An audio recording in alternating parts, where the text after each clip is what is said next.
अंजलि और वीर का सच्चा प्यार। वो कहते हैं ना, अगर किसी चीज को शिद्दत से चाहो तो पूरी कायनात तुम्हें उससे मिलने में लग जाती है। तो ऐसी ही कुछ कहानी है अंजलि और वीर की। आज 4 साल बाद फिर वही आवाज सुनाई दी, हवा में फिर वही खुशबू थी, लेकिन सब कुछ बदल चुका था।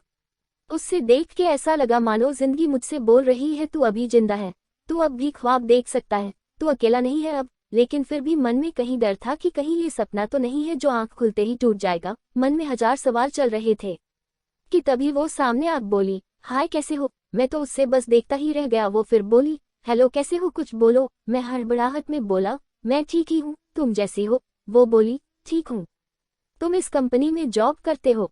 मैंने कहा हाँ। उसके चेहरे पर हल्की सी मुस्कुराहट थी और बोली, मैं आज ही ज्वाइन हुई हूँ, यह आज मेरा पहला दिन है जॉब का।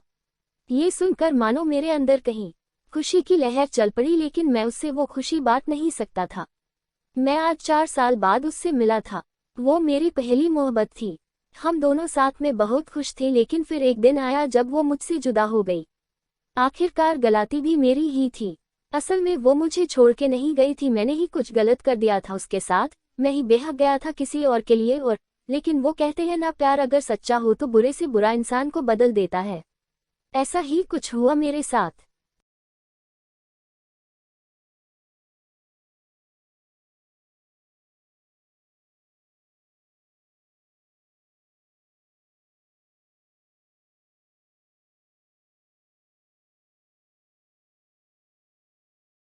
मैं अंजलि को भूल के भी नहीं भुला पाया था, और फिर आज 4 साल बाद वो मेरे सामने है। क्या बोलूं उससे, मैं किस मुंह से बात करूं, कुछ नहीं समझ आ रहा था मुझे। वो मेरे ही ऑफिस में अभी नई नई ज्वाइन हुई है और मैं उसका सीनियर हूं। हम रोज ऑफिस आते हैं, काम करते हैं और घर जाते हैं। 1 महीना हो गया था हुए, लेकिन अंजलि ने मुझसे एक बार भी हमारे बीती हुई जिंदगी में बारे में बात नहीं की, कभी भी। ना ही वो मुझे पूछी कि मैं अब उसी के साथ ही या ब्रेकअप हो गया है मेरा।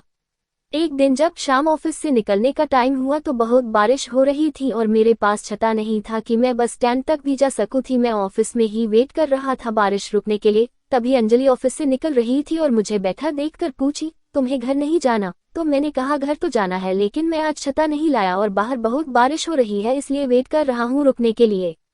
वो बोली ठीक है, फिर थोड़ा रुक के बोली, मेरे पास छाता है, चाहो तो मैं तुम्हें बस स्टैंड तक छोड़ सकती हूँ। मैंने बिना कोई सोच विचार किए जाके दिया और जल्दी से सब सामान रख के उसके साथ ऑफिस से निकला। बारिश इतनी तेज थी कि हम दोनों भीग गए थे बस स्टैंड आते आते, और बारिश की वजह से बस भी काफी लेट थी। हम दोनों के बीच शांति थी, ना मैं कुछ बात कर पा रहा था ना वो कुछ बोल रही थी। फिर मैंने ही हिम्मत जुटा के पूछा कि क्या तुम्हारे शादी हो गई? वो हंस पड़ी और बोली, नहीं। ये सुनकर मेरे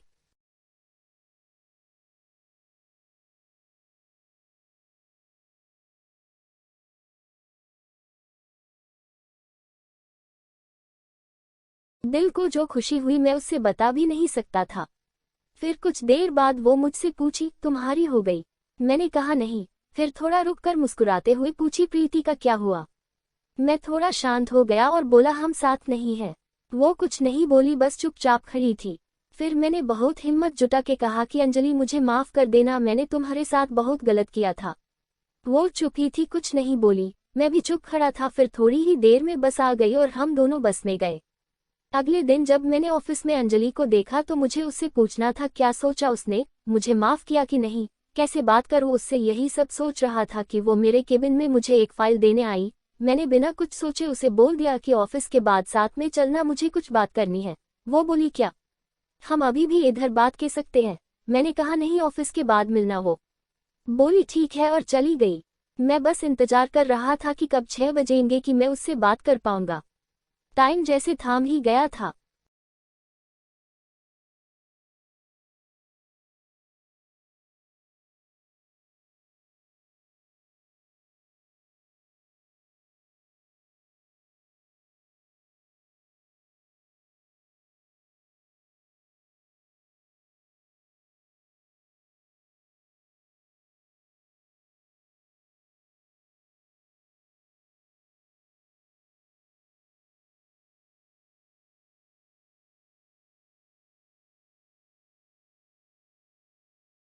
6 बज गया, सब एक एक करके निकाल रहे थे ऑफिस से। फिर आखिर में मैं निकला और साथ में अंजलि भी थी, वो रुकी थी मेरे लिए। आज फिर हम साथ चल के गए बस स्टैंड और रास्ते में मैंने उससे पूछा कि कल का जवाब नहीं दिया तुमने। वो शांत ही थी कुछ देर, फिर बोली किस बात का जवाब, क्या जवाब दूं मैं, गए तुम थे छोड़ के और अब मुझे फिर से वो सब कुछ नहीं चाहिए तो कोई माफी, सवाल जवाब की बात ही नहीं बनती। मैंने उससे बहुत मानने की कोशिश की लेकिन वो नहीं मानी। 5 महीने हो गए थे हमें एक ही ऑफिस में काम करते हुए, लेकिन हम दोनों ही अब एक दूसरे से बात नहीं करते थे। उस दिन के बाद मैंने बहुत बार कोशिश किया कि अंजलि को मैं माना लूं, उससे ये कह सकूं कि हाँ मुझसे गलती हो गई थी, लेकिन मैं तुम्हारे बिना नहीं रह पा रहा हूँ। तुम इस ऑफिस में ज्वाइन हुई उससे पहले से मैंने तुम्हें कांटेक्ट करने की कोशिश किया था लेकिन नहीं हुआ, और जब तुम इस ऑफिस में आई तो मेरी खुशी का कोई ठिकाना ही नहीं रहा, लेकिन मुझे में तुमसे बात करने की हिम्मत नहीं होती थी। मुझे पता था कि तुम अब भी मुझे प्यार करती हूँ लेकिन कहती नहीं हो। उद्धरण चिन्ह। एक दिन मैंने ही कुछ सोचा और ऑफिस में आग सबको अपनी शादी की खबरें दे दी कि अगले महीने मेरी शादी होने वाली है।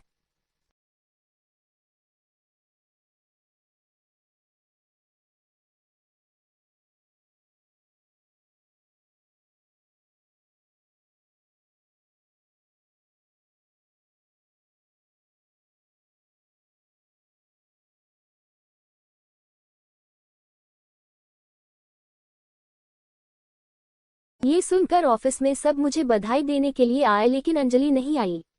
शाम को मैं खुद उसके पास गया और पूछा कि क्या तुम्हें खुशी नहीं हो रही कि मेरी शादी होने वाली है। वो बोली क्यों नहीं, मैं बहुत खुश हूँ कि तुम शादी करने जा रहे हो, एक नई जिंदगी की शुरुआत लेने जा रहे हो। फिर मैंने पूछा कि तुम मुझे बधाई देने की नहीं आई जब सब लोग आए थे ऑफिस के, तो बोली मुझे बहुत काम था, मैं बस सी थी। मैंने कहा ठीक है और मैं वहां से चला गया। 2 दिन बाद रात को अंजलि का मैसेज आया कि क्या तुम सच में शादी कर रहे हो अगले महीने।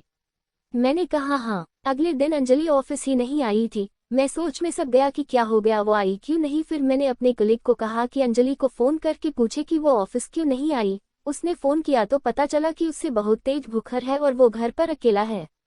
मैं तभी ऑफिस से निकाल गया उसके घर जाने के लिए। रास्ते में मैंने फोन करके उसके घर का पता पूछा और जितनी जल्दी हो सके वो पहुंचा। वहां जा देखा तो वो अकेले थी और उससे बहुत ठंडी लग रही थी, कंबल में सोई थी। मैं जल्दी से उसे उठा के अस्पताल ले गया। शाम तक उसका बुखार ठीक हुआ तो डॉक्टर ने उससे मिलने की इजाजत दी। मैं उसके पास बैठा था, वो सो रही थी। मैंने उसका हाथ अपने हाथ में लिया, फिर धीरे से उसकी आंख खुली, वो मुझे ही बस देखे जा रही थी। मैंने धीरे से बोला कि नहीं है मेरी शादी अगले महीने, मैं शादी नहीं कर रहा हूँ। ये सुनते ही वो रोने लगी, मेरे भी आंख में आंसू आ गए। मैंने उससे गले लगा लिया और हम दोनों एक दूसरे को पकड़ के बहुत रोए। फिर हम वहां से घर गए और हमेशा एक दूसरे के साथ रहने का प्रॉमिस किया।